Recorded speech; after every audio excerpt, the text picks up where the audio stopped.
From the Hype HQ studio in Chicago, Illinois, it's Startup Hype Man, the podcast. Hello, everyone. My name is Raj Nation, and I am the founder of Startup Hype Man. Fast-growing startups work with me because they want to become better storytellers. Whether that's for customers, investors, or a packed audience, they know that story is their ticket to stand out, stand apart, and change the game. And this podcast here is where I talk with entrepreneurs and leaders in the startup ecosystem, ranging from scale stage to early stage, as they share specific strategies that they have executed to stand out across three specific areas: sales, marketing, and people. Before we begin today's episode, remember you can head to startuphypeman.com and subscribe to the newsletter that doesn't suck. You'll get new podcast episodes and timely reads written by me, but also helpful articles from around the web and a notice of upcoming pitch competitions. All right, let's dive in and hear how today's guest is changing the game.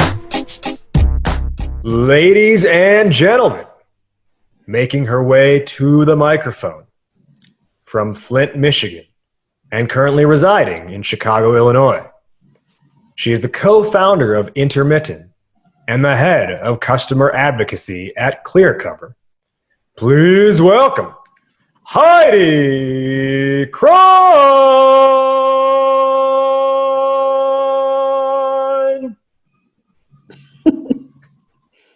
Welcome, Heidi. Thank you.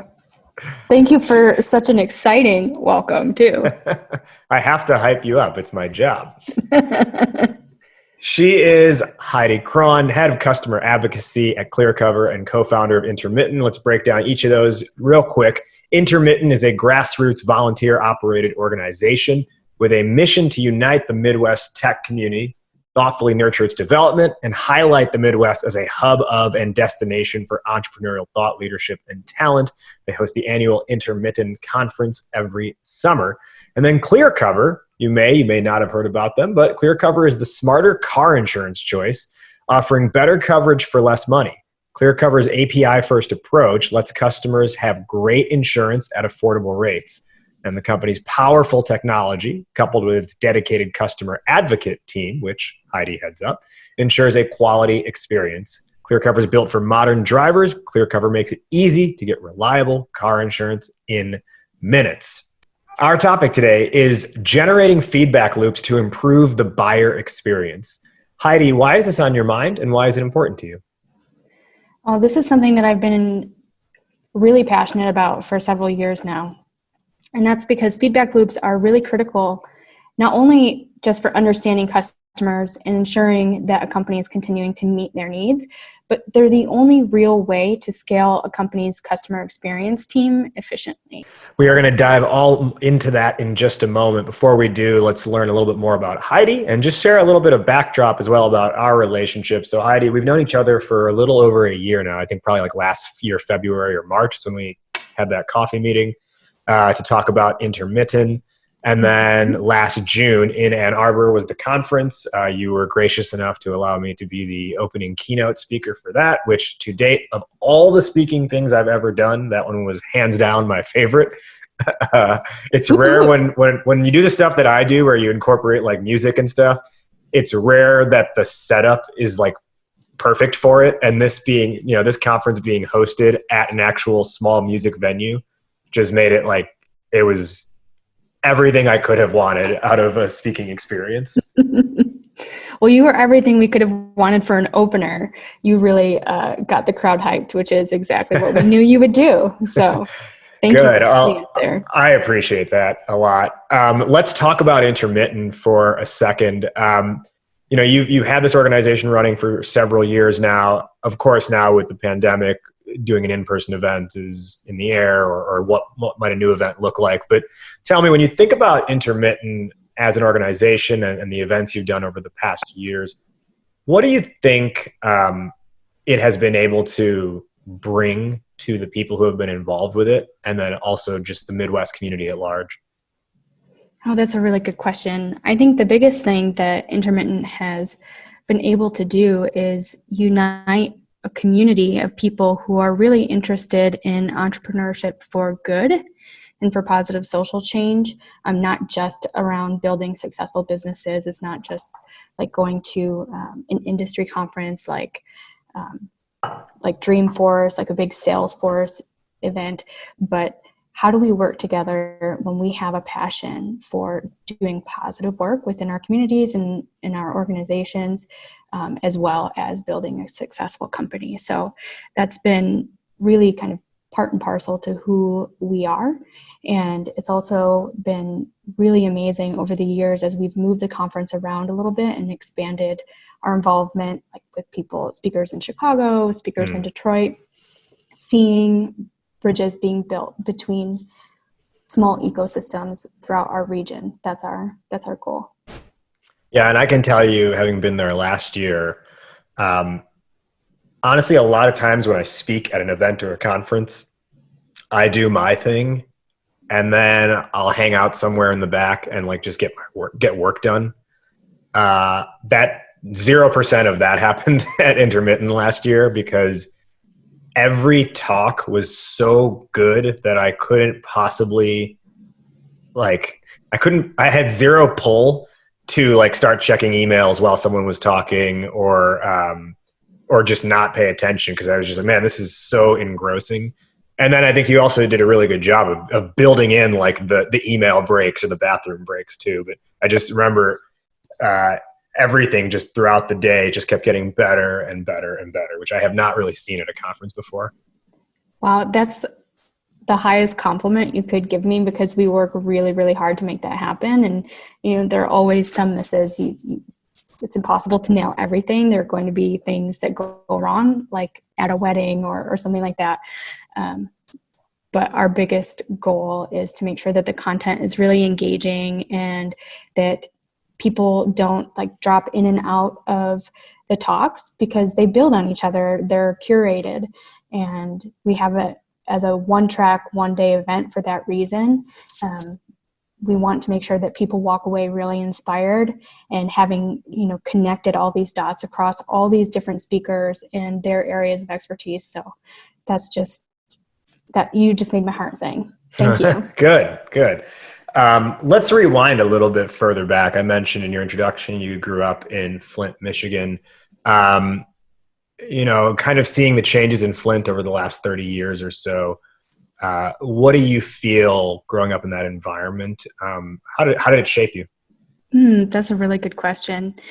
So I think growing up in Michigan in particular, and in Flint in particular, most of my family worked for what we call the big three automakers. And there's something really special about that work ethic. And I know that there are different stories that are shared about that and like what it means to be a union worker or, things like that. But I grew up with family members who have a really, really strong work ethic and are very proud of where they work and the work that they do. And so I think that really helped shape me because even though my papa, my dad who raised me, he works for GM still, even though he doesn't necessarily like have a passion for making dies. He's a die maker. He feels passionately about doing a good job. And that was really ingrained in me. And he works really, really hard. And he provided a very good life for us. What I also took from that is that I want to be passionate about the work that I do. And I want to help create and inspire people to live bigger and better lives and to have a positive impact in the world while working really, really hard. So I think there are things about how I grew up that I really wanted to emulate. And there are things about how I grew up that made me want different from what I saw in my own family. And I was the first person in my family to graduate from college. Wow.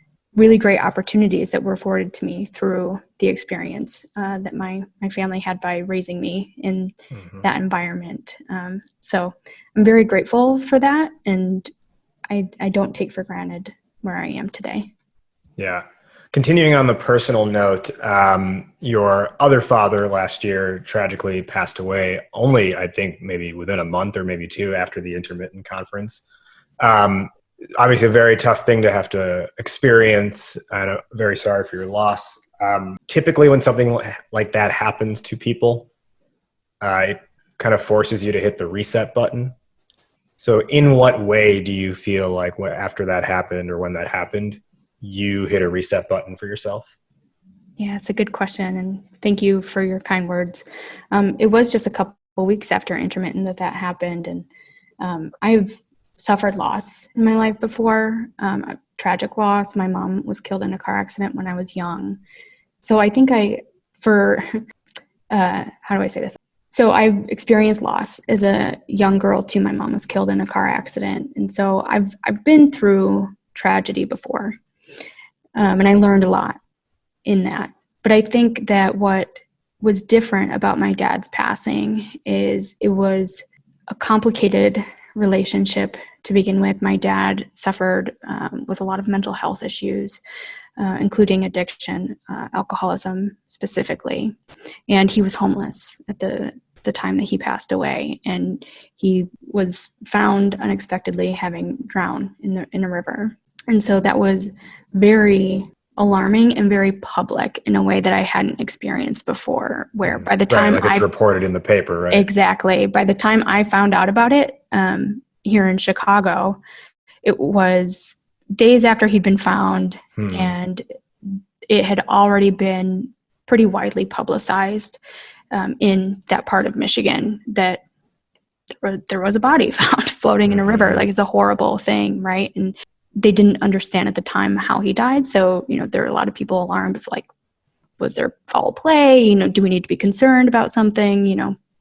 So understandably so. But that was a very different thing from when my mom passed away, for example, even though that was also unexpected and tragic. And I think that dealing with the public nature of my dad's death took a much bigger emotional toll on me and kind of forced me to set boundaries around what I could and could not handle. And, of course, I took time off, a little bit of time off, and thankfully had an employer who was very supportive of that. But by the time it came for me to go back to work, I had to set boundaries around what kind of emotional labor in the world around me I could continue taking on. And that was important, and it's hard to do that because for me, I'm an empath, and I work with people, and I want to help people as much as possible. And so learning to say no and say, I have nothing more to give. Like I can give the bare minimum, like what's expected of me right now, but I can't give more than that, was a tough adjustment. And it forced me to really take stock of maybe where I had been giving too much over time, and maybe where I need to set more boundaries in my life related to that. Could you give an example of, you talked about the emotional labor, just further explain what you mean by that? Yeah. So when I was going through this, I was working in a venture capital firm, and that's largely male dominated. And there are a lot of conversations around equity and diversity and inclusion in technology startups. I mean, in the world in general right now, but I think especially with like Susan Fowler's Uber experience, there's a big spotlight on the tech community. And there's a big spotlight on investors because it usually starts at the top, right?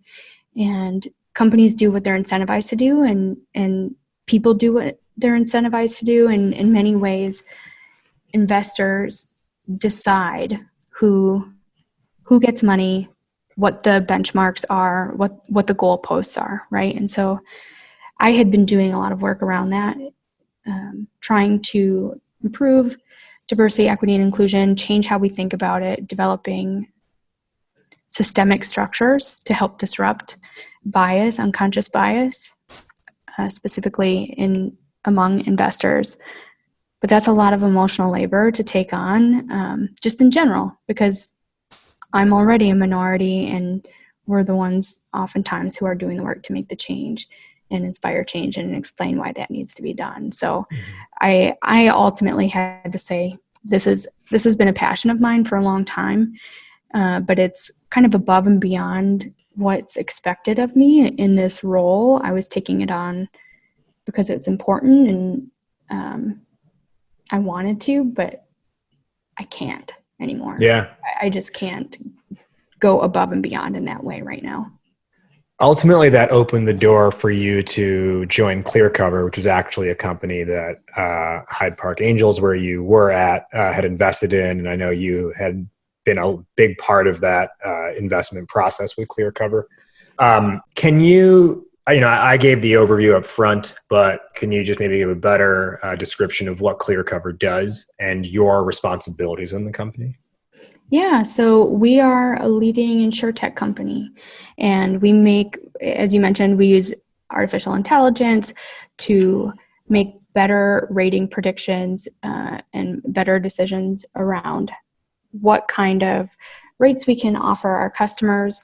We also, because we're a tech company and we don't have local agencies set up everywhere throughout the nation, and we're not taking out Super Bowl ads and things like that. Mm-hmm. We save a lot of money. We work hard to operate a lot more efficiently so that we can pass those savings on to our customers and give people the best coverage for the best price. And to me, that's really important because it's helping like the every person. And especially because insurance is something that isn't optional. If you have a vehicle, you have to insure it. And if we can help everybody get that coverage more cost effectively, that's a win, right?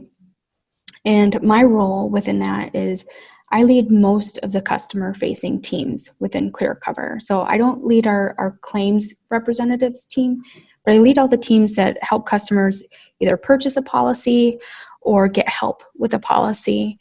I also oversee the team that helps our partner agencies sell ClearCover on our behalf, and teams that help customers from a service perspective when they're going through the claims experience and they've had to unfortunately file a claim due to a car accident or something like that.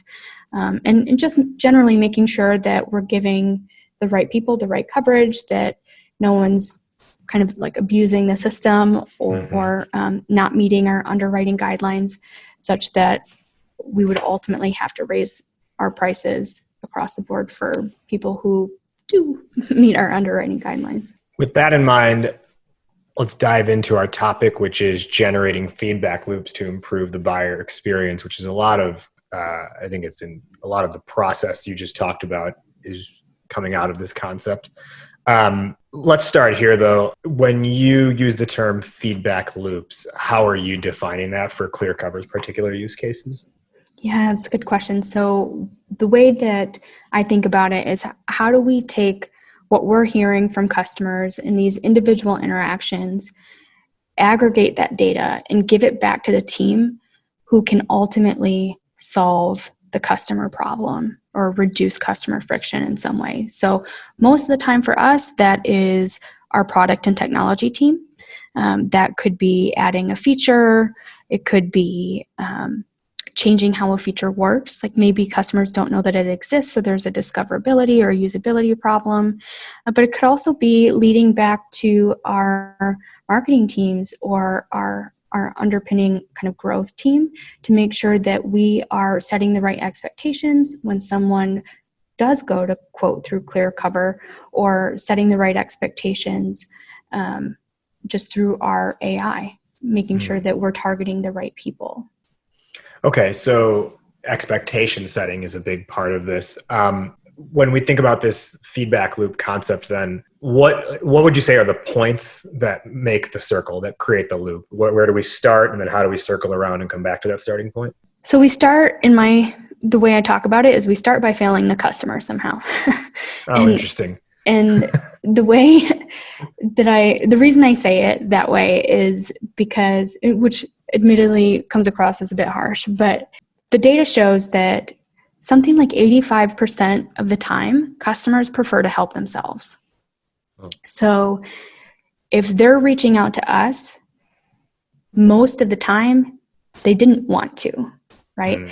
And so I consider that a failure. We didn't meet the customer's needs somehow. And that could be either through the product itself, or through our help channels. So we have like a support page right within our app and on our website that gives customers information that they might not otherwise know.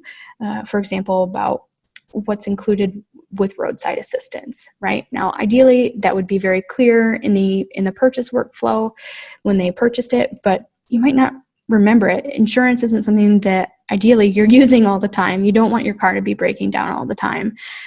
So it's somewhat unreasonable to expect that customers would remember that from when they purchase their policy.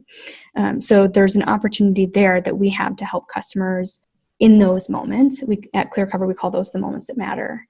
And that's something that we would look at. So that's the kind of initial failure point. From that point, they will kind of go around the circle and they contact us somehow. And our responsibility in that moment is twofold. One, it's to provide such an amazing customer experience that the customer actually likes us more in that moment than they did before we failed them. So just making sure that they really feel heard, that we are taking ownership of why they contacted us, and making them feel like they're a part of the solution because they contacted us. And then the second responsibility in that moment is for our customer advocates or coverage consultants to kind of question, what's the underlying reason why this person reached out to me? How do I advocate for them and every other ClearCover customer going forward so that nobody else has to contact us for that same reason again? Yeah, it's interesting because you have a business where the very nature of it is a person's reason to get in touch is typically because something went wrong. I don't think you'll ever find a situation, unless someone's just truly lonely, that they're calling up their insurance company just to have a conversation or to proactively think about, whatever's going on related to their insurance policy. So that idea of building around the point of failure sort of as your first, first moment or first touch point, I think makes a lot of sense. And not only that, but I feel like there are a lot of companies who think about, let's say it's like a traditional like linear sales process. They think about, okay, what are the things we do really well here, and let's build around that. They don't necessarily think about what's the broken part of this, and what if we re-architected the whole thing around the broken part? How would that change, how we do business? Which it sounds like that's really at the crux of everything you're doing, whether it's a new customer or an existing customer. You look at what's broken, and if we get that right, then the goals we have around customer interaction, which in your case is minimal volume, are ultimately met. Exactly. I think traditionally a lot of people think about, this is how big the bucket is, and this is how much water we're putting into it, and this is how much leaks out. So how much more water do we have to put into it? And the role of my team is to say, how do we stop the water from leaking out? Right. Now, strategically and theoretically, what you're saying makes a lot of sense. Implementing it, though, is a much different task. How do you train your team to think in this way and communicate in this way and actually execute the tangible processes around this feedback loop concept? That's the really hard part, right? You nailed that. So I think there are a couple of things. One is hiring the right people. I think traditionally companies they think of customer support or the customer facing team that's not a sales team as the Band-Aid. They're the people who are just going to kind of like pat customers on the back and say, here, feel better now, and move on. And this isn't just about placating people. It's about really being empathetic to the root problem, and people who are like, they're going to like keep picking at that scab, right? And try to figure out, how do I advocate for the customer in a meaningful way versus just make them feel better in this moment. And so what we do is we use a tool called Zendesk, which is a support CRM. Yep. It's very common. I think a lot of people use it. What I think a lot of companies don't necessarily do is really customize Zendesk to make it work for them versus just kind of like working with it out of box and enhancing it here and there. So we basically systematically connect common customer pain points right to a backlog that we would use in Jira. And we would say, oh, the root of this person's issue is related to this Jira issue. We'll call it Jira issue 123. And I'm going to make sure that that unique identifier in Jira is added to every ticket, every Zendesk ticket where this issue comes up. And we make that really easy for our customer advocates to do. There's a concept in Zendesk called a macro, where they would know, I've seen this before, I know what this is, I'm going to apply this macro so that the appropriate tags are applied on the ticket. And then the nice thing about Zendesk is when you have all these unique identifiers, then you can run reports on any time basis you want and understand what are the tags that occur the most frequently. And then you've got volume. You can also say, how long does it take us to solve those issues? You can figure out how long that takes. When you add in how much your team costs, you can go to your product team and say, hey, not having this feature is costing us this many dollars per month. What if we add that feature? We would reduce our servicing expenses by X amount and have happier customers in the process. Next, I want to ask you about what happens when things break. But before I do that, I just want to take a quick aside and let our listeners know about our show's sponsor in Sales Hacker. If you're not familiar with Sales Hacker, it is the world's smartest community for forward-thinking B2B professionals. It's over 135,000 members strong. And whether you're a CEO, a head of sales, or a sales rep, Sales Hacker just helps you get better at your job with podcasts, articles, webinars, and research from actual sales experts and practitioners. I am a contributing author to the Sales Hacker platform. I've done some really cool webinars with them in the past. And overall, this is a community that I really love what they're doing. I'm really excited that they are a partner of the show. And to get involved, all you have to do is go to saleshacker.com. And it's all free too. That's the best part too. 100% of the content is free. So go to saleshacker.com for free access to the articles, the research, and more. And also, as of this episode being live, Sales Hacker has just dropped a really cool new community feature to its website to make the whole thing way more interactive. So be sure to head there now. Again, saleshacker.com. Today on Startup Hype Man, the podcast, we are with Heidi Craun, the head of customer advocacy with ClearCover, and we're talking about generating feedback loops to improve the buyer experience.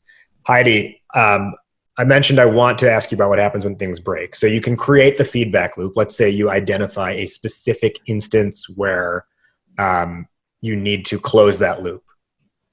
But does it happen that the loop breaks? And in those cases, what do you do?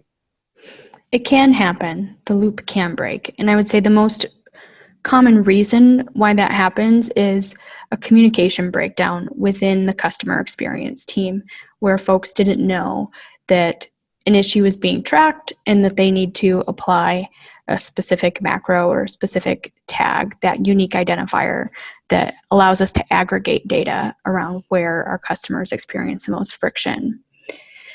Unfortunately, that's a very manual process to go back, and if you have lots and lots of customers like we do, that's a lot of work.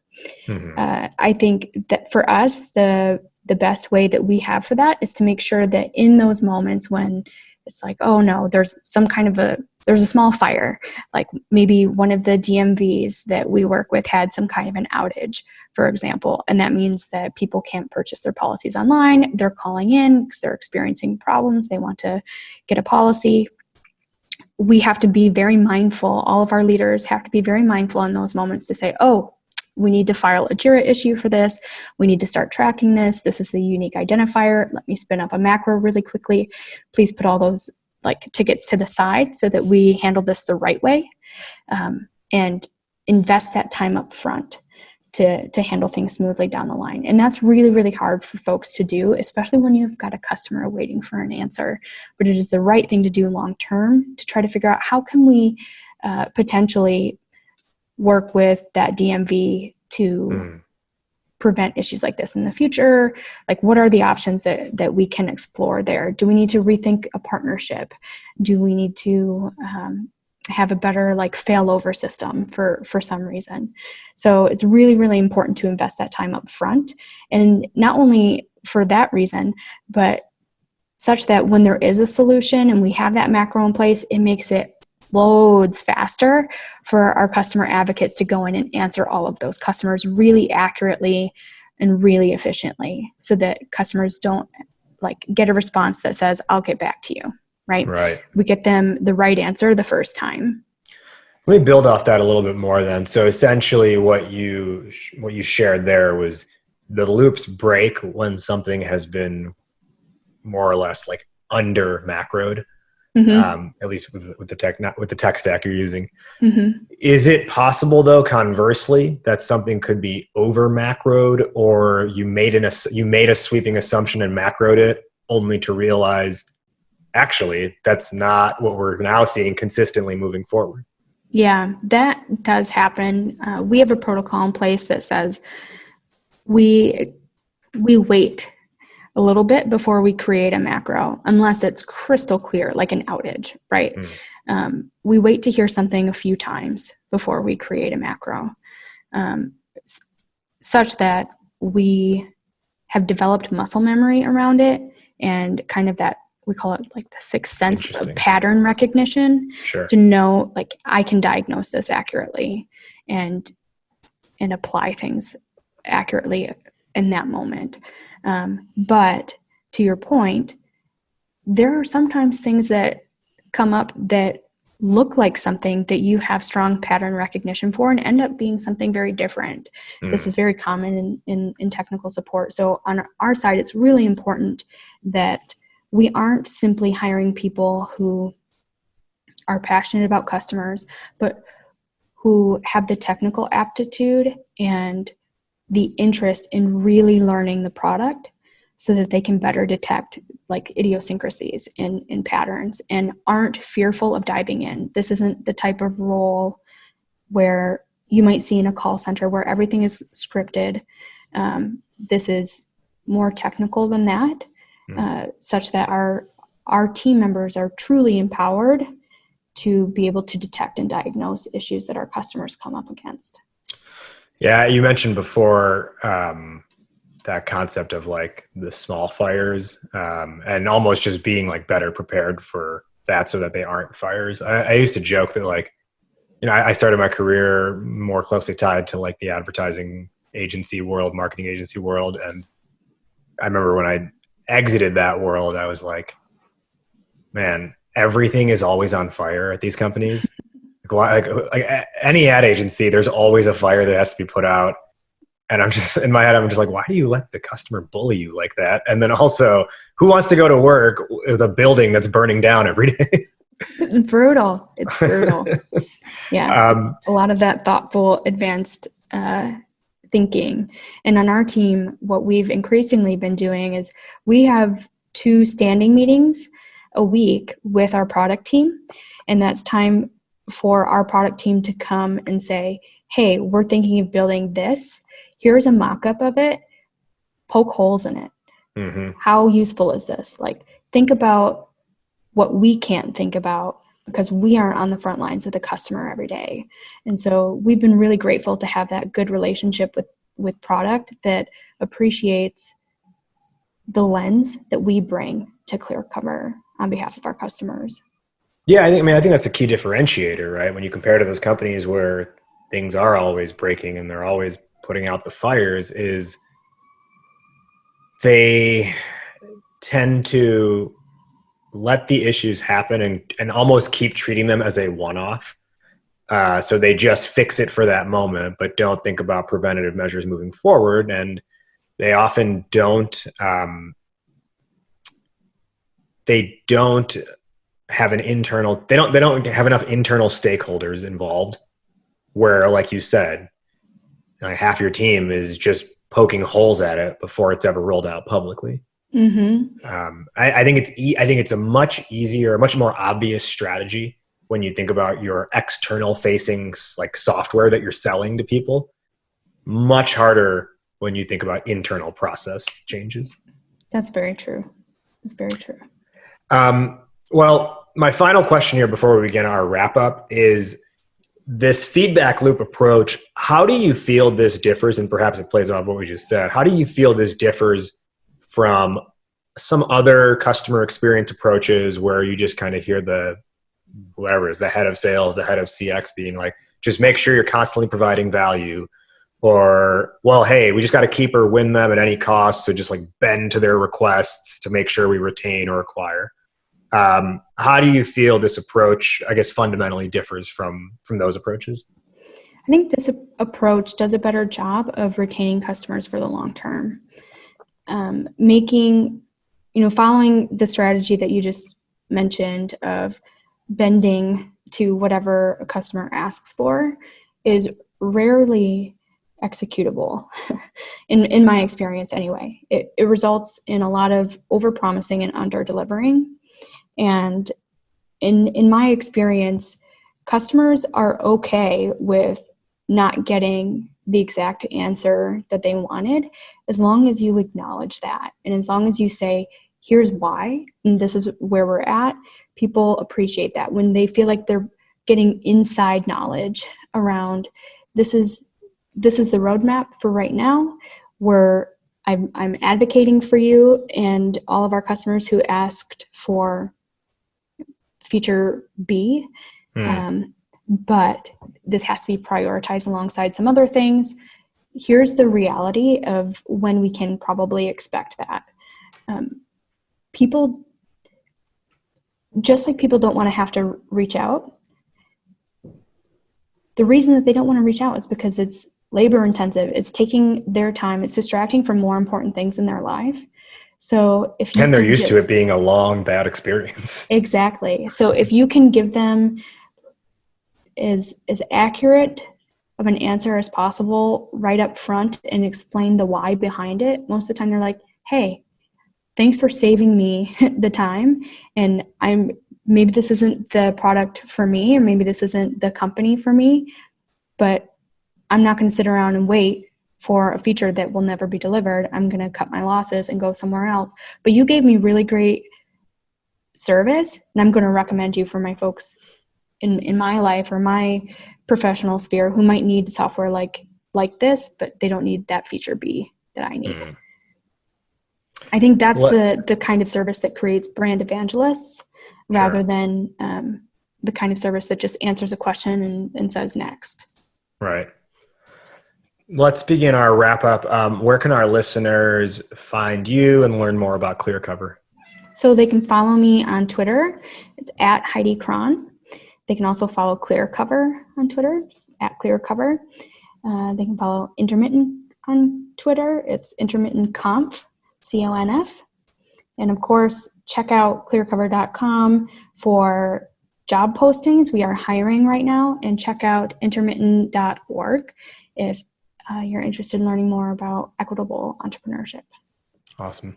To do our wrap up then, we'll each go and give our top one or two lessons or takeaways for the listeners based on the discussion. I'll go first and then I'll toss it over to you. To me, the biggest thing that I learned out of this is starting by recognizing the point of failure and then building your process around that. Heidi, top one or two lessons or takeaways for generating feedback loops to improve the buyer experience. I would say it's one of the top inputs to product is sharing customer feedback back to the team that's building the solution for customers. And it is the number one way to scale a company efficiently so that your customer service costs don't just bloat beyond control. My final question for you, which is how we finish every episode here. Fill in the blank. Entrepreneurship is blank. An opportunity to create more social equity in the world around us. Say more on that. I think entrepreneurship is, when done well, and when done equitably, if you're building a startup, if you're giving all of your employees equity, it is a unique opportunity to reduce income disparity. It's a unique opportunity to create jobs for people who maybe don't have traditional education in the way that we think about it. It's a unique opportunity to create access in ways that a lot of companies don't. And I think that's why I'm so passionate about entrepreneurship. Like I mentioned at the beginning of our conversation, I didn't grow up with parents who were software engineers or executives in a Fortune 500 company. But I've spent my entire life working in or with startups, or my entire career, not my entire life. And it has afforded opportunities to me that were above and beyond anything that I could have dreamed of, because people say you can't be what you can't see. Right. There's something to that, right? Where I wouldn't have dreamed of this, but it's been an amazing and very rewarding career to be a part of it and be a part of something that I can truly influence in meaningful ways, as opposed to working for a GM. No offense to GM. I'm so grateful for GM. You're good. I don't think anyone from GM is listening to the show. She is Heidi Craun. She is the head of customer advocacy at ClearCover and the co-founder of Intermittent. And she's also the latest guest on this show. Heidi, thank you so much for joining. It was great to hear from you and learn your lessons of the road you've traveled. Thank you so much, Raj. I really appreciate it. That wraps up today's conversation. Did you like what you heard? Startup Hype Man, the podcast, is available on every major platform, including Apple Podcasts, Spotify, Google Play, and more. So be sure to subscribe on your platform of choice and leave a rating and review. Do you want to be an upcoming guest on the show? Email media@startuphypeman.com with your idea, and my team will review. Our theme song is Change the Game by Jay-Z, all rights owned by Rockefeller and Def Jam Records. And hey, if you want to work together on making your startup story the only one that matters, email me at rajiv@startuphypeman.com. That's RAJIV@startuphypeman.com. Well, that'll do it for today. Thank you for listening. Thank you to today's guests for joining. You have been checking out Startup Hype Man, the podcast. I'll catch you next week. But in the meantime, word up, raise up.